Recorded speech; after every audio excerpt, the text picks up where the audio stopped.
Hello friends, అందరూ ఎలా ఉన్నారండి? వెల్కమ్ టు చాణక్యాస్ నీతి. ఎవరైనా మిమ్మల్ని బాధ పెడితే మాటి మాటికి అదే తలుచుకుంటూ మనసుకు భారం పెంచొద్దు. మాట అనిపించుకున్నా సంతోషంగా కనబడితే అవతల వారికి అంతకన్నా నరకం ఇంకోటి ఉండదు. గుర్తుంచుకో, మాట అనే హక్కు వాళ్లకున్నా బాధపడాల్సిన అవసరం నీకు లేదని గుర్తుపెట్టుకో. నిజమే కదండి. అలాగే నువ్వు నీలా ఉండు, నిన్నే నమ్ముకో, నీకు నువ్వే ప్రేమించుకో, నీకు నువ్వే విలువనిచ్చుకో. ఎందుకో చెప్పనా? ఎందుకంటే బాధ, సంతోషం ఎవరితో అయినా పంచుకోవాలని చూడొద్దు. బాధ చెబితే లోపల ఆనందిస్తారు, సంతోషాన్ని చెబితే లోపల కుళ్ళుకుని చేస్తారు. ఎంతమంది ఉన్నా చివరకు నీకు ఇచ్చే బహుమానం ఒంటరితనమే. ఒక్క విషయాన్ని గుర్తుపెట్టుకోండి, ఆకులు ఎండిపోతున్నాయి, పువ్వులు వాడిపోతున్నాయి, పళ్ళు రాలిపోతున్నాయి అని చెట్టు ఎప్పుడూ కూడా బాధపడదు. ఎందుకు అంటే వేర్లు బలంగా ఉన్నాయి కదా, మళ్ళీ చిగురించి పూసి కాస్తుంది అనే నమ్మకం. జీవితం కూడా అంతేనండి. అన్నీ కోల్పోయినా మనకు మన నమ్మకం బలంగా ఉంటే జీవితాన్ని మళ్ళీ కొత్తగా మలుచుకోవచ్చు. ఆదాయం తక్కువ అయినా కూడా కడుపు నిండా ఆహారం ఉంటే చాలు. ఆయుష్ తక్కువైనా రోగం లేని ఆరోగ్యం ఉంటే చాలు. వసతి తక్కువైనా ప్రియమైన తోడు ఉంటే చాలు. డబ్బులు తక్కువైనా పూజించే మనసు ఉంటే చాలు. బంధాలు తక్కువైనా నమ్మకమైన స్నేహం ఉంటే చాలు. నిజమే కదండి. అలాగే ఒక్క విషయాన్ని చెప్పమంటారా? మనం పుడితే తల్లి సంతోషపడాలి, పెరిగితే తండ్రి ఆనందపడాలి, బ్రతికితే సమాజం సంబరపడాలి, చస్తే గనుక శ్మశానం కూడా కన్నీరు పెట్టాలి. అదే జీవితం అంటే. పుట్టినప్పుడు పేరు ఉండదు, అలాగే ఊపిరి మాత్రమే ఉంటుంది కదా. చచ్చినప్పుడు ఊపిరి ఉండదు, పేరు మాత్రమే ఉంటుంది. ఈ రెండిటి మధ్య ఉన్నదే జీవితం అంటే. ఊపిరి ఎలాగో నిలుపుకోలేము, కనీసం పేరునైనా నిలుపుకోవాలి. కాబట్టి కాస్త ఆలోచించండి. అలాగే ఆకలితో ఉన్నవాడికి అన్నం పెడితే ఒక్కరోజు గుర్తుపెట్టుకుంటాడు. అవసరంలో ఉన్నవాడికి డబ్బు సహాయం చేస్తే కొన్ని రోజులు మాత్రమే గుర్తుంచుకుంటాడు. అదే ఒకరికి చదువు చెప్పిస్తే తను జీవితాంతం గుర్తుపెట్టుకుంటాడు. ఇంకో 10 మందికి కూడా చదువుని చెప్పిస్తాడు. గుర్తుంచుకోండి.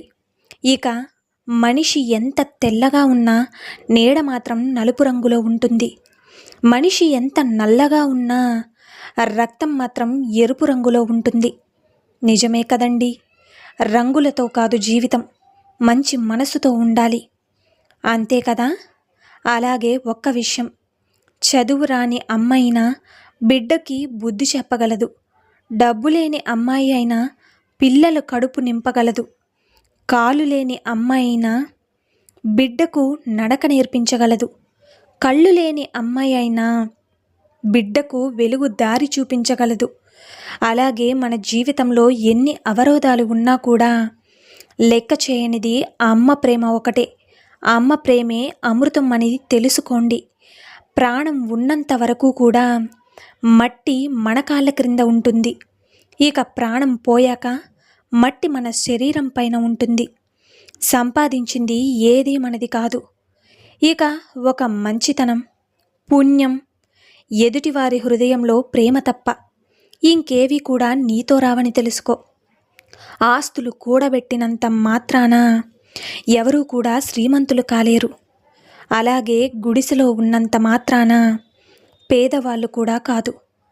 ఆపదలో ఉన్న సాటి మనిషికి సహాయం చేసే మనసున్న ప్రతి ఒక్కరూ కూడా శ్రీమంతులే కదా. నిజమే కదండి. అలాగే అదుపు తప్పి కింద పడిపోతే ఆదుకోదు ఈ లోకం. దారిలోకి చీకటైతే తోడురాదు కూడా నీ నీడ.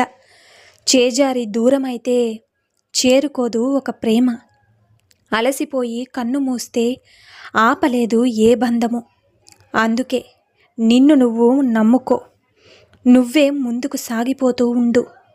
ఇక జననానికి మరణానికి ఒక సమయం ఉన్నట్టే మన జీవితంలో జరిగే ప్రతి పనికి కూడా ఒక సమయం అనేది రాసిపెట్టి ఉంటుంది. అది రానిది మనం ఎంత ఆరాటపడినా ప్రయోజనం ఉండదు. ఇలాగే అబద్ధం ఎప్పుడు తోడు కోరుకుంటుంది. ఇక ఎందుకు అంటే అది సమాజంలోకి ఒంటరిగా వెళ్ళలేదు కాబట్టి. ఇక నిజం ఎప్పుడు ఒంటరిగానే వెళ్తుంది. ఎందుకో తెలుసా? దానికి ధైర్యం ఎక్కువ కాబట్టి. నిజమే కదండి. అందం చూసి మురవకు, చివరికి బూడిదై మట్టిలో కోల్పోవాల్సిందే. డబ్బును చూసి గర్వపడకు, జబ్బులు వస్తే గనుక దేవుడైనా కాపాడలేడని గుర్తుంచుకో. తోటి వారిని అవమానించవద్దు. సమయం వస్తే గనుక వారి కాలి గోటికి కూడా నువ్వు సరిపోవు. అందరూ ఉన్నారని అహంకారపడకు, చివరికి మోసేందుకు నలుగురిని సంపాదించుకో. అలాగే బంగారాన్ని బంగారమని నిరూపించడానికి పరీక్షలు ఎదుర్కొంటుంది.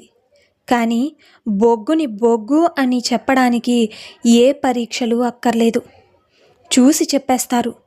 నిజమే కదండి.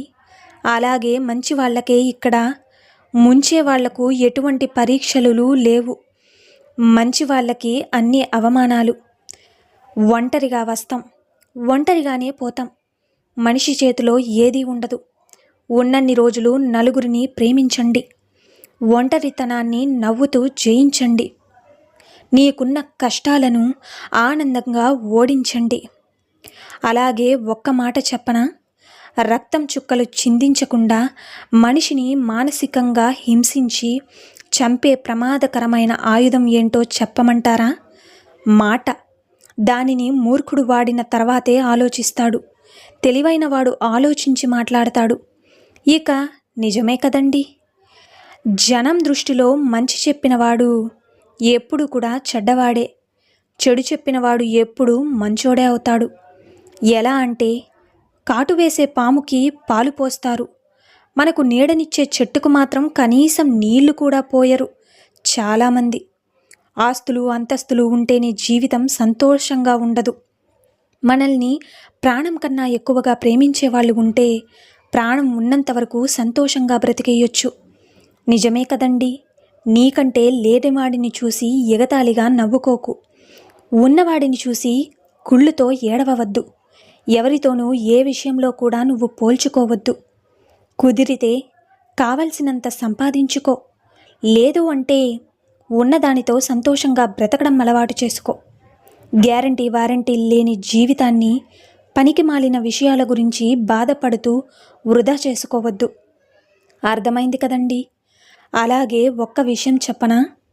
ఏంటంటే, ఒక మగవాడు తన శక్తి యుక్తులతో ఆడదాన్ని గెలవడం అసాధ్యం. ఇలా ప్రయత్నించడం కూడా అతని మూర్ఖత్వం కూడా. కానీ ఒక నిజమైన ప్రేమను చూపించే మగాడికి ఆడది తన ప్రమేయం లేకుండానే బానిసగా మారిపోతుంది. నిజమే కదండి. మరి దీని గురించి మీరేమనుకుంటున్నారో కామెంట్ సెక్షన్లో తెలియజేయండి. ఈ వీడియో మీకు నచ్చిందనే అనుకుంటున్నాను. నచ్చితే చిన్న లైక్ చేయండి. అలాగే మన ఛానల్ ఎవరైనా స్టార్టింగ్ చూస్తుంటే సబ్స్క్రైబ్ చేసుకోవడం మర్చిపోద్దండి.